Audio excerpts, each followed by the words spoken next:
often in the morning I'll be reading and I'll come across a quote that speaks to me. This morning I came across a quote by Sherry Huber, who is a Zen teacher and writer. And Sherry wrote, "Every time we choose safety, we reinforce fear." That kind of spoke to me. Every time we choose safety, we reinforce fear. So what I often do, if something speaks to me, a quote like that, I'll put it up on Facebook. So I put this quote up on Facebook this morning. There's my Facebook page. So I wrote, "Every time we choose safety, we reinforce fear." And then, so 10 people liked it. So I may as well thank the people for liking it. That would be Julie and Susan and Yolanda and Ellis and Carol and Rebecca and Kathy and Cynthia and Elizabeth and Brian and Loki and Jimmy and Jay. Thanks for liking the quote. What gets interesting is when people react to it and people have something to say about it. So we got some reaction. Jimmy Green said, "Well said, Pastor." Jimmy knows that I'm technically an ordained minister. That's a long story. I'll tell you about it sometime. James had this to say. James Cox said, "Fear not is written 60 plus times in the Bible." Now, I'm not a Bible type, but I find that very interesting. There was more reaction, all of it kind of interesting. And then this one is the one that I really find interesting. Tony Zavala says, "Sorry, when did safety become a bad thing? I choose seat belts, alarm systems, police protection, insurance, car seats, and keeping an eye on my children in public places. Yes, the Bible says fear not, but it also tells us not to be fools. Huber is wrong.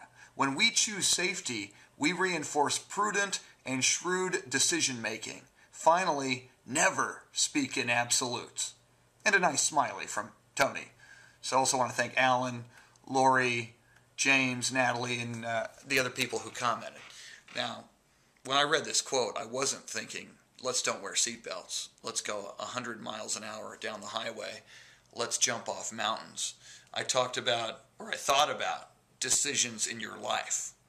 And kind of the flip of this, the flip of that quote, which is every time we choose safety, we reinforce fear, is choose the courageous act in your life. If you're facing a choice about your life, about a decision, ask yourself, what is the courageous thing to do here? And one of my favorite poets talks about this. His name is David White.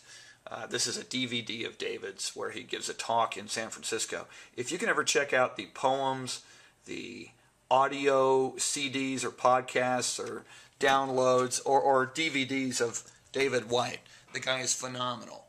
I'm going to let you listen to David White right here on what he says about choosing to do the courageous thing. And I think it's what this quote by Sherry Huber is getting at.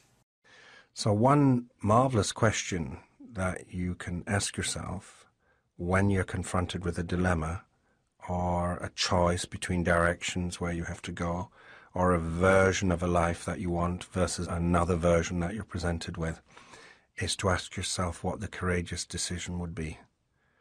What is the courageous step to take right now? And which of those options ask me to be heartfelt, which is actually the root of the word courageous. Every now and again, courageous conversations mean running at the enemy lines under fire with bullets zinging around us metaphorically, but most of the time, a courageous conversation is a heartfelt conversation coming from the French word cœur, meaning heart. What's the heartfelt option? What is the courageous conversation? What is the courageous step for me to take now?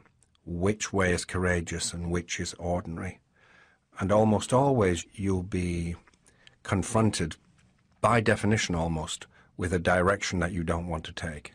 One of the diagnostics of a courageous conversation is that it's a conversation you don't want to have, because it's going to apprentice you to a much larger world than the one you inhabited, but it's also going to make you much more bigger, much more alive in the world, and much more ready to give those gifts to others.